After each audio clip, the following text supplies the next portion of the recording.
In Libya, forces loyal to the Gaddafi regime are slowly pushing towards the main rebel-held towns. There's been aerial bombing in Ajdabiya, the last major town before the rebel base in Benghazi.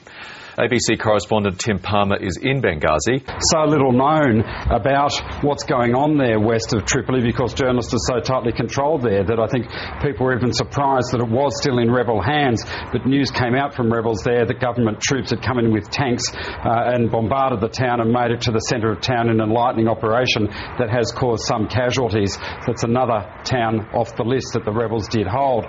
To the east, they were slowed somewhat today, the Libyan troops. They did drop a few bombs on the outskirts, the approaches to Ajdabiya, but nothing that actually hit the town or caused significant damage to rebel installations on the outskirts. In fact, the rebels say that they still have some remnant forces in the town of Brega, some 60 kilometres away, and in fact claimed, against all the reversals of the last few days, a first, if it albeit minor success. They told, one rebel spokesman told the ABC that they had mounted their first organised ambush against Libyan soldiers and may have killed as many as 20 troops, and certainly the news was repeated that an ambush had happened there and the advance of Libyan ground forces was slowed somewhat today.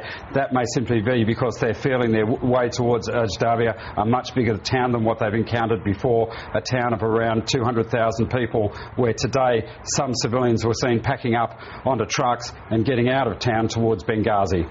So how exaggerated are those reports or suggestions that the rebels have actually taken back some areas again from the Gaddafi forces? The idea of taking back Brega, it's a spread-out oil town. It's not heavily populated. The town itself had been pretty much abandoned ahead of the fighting.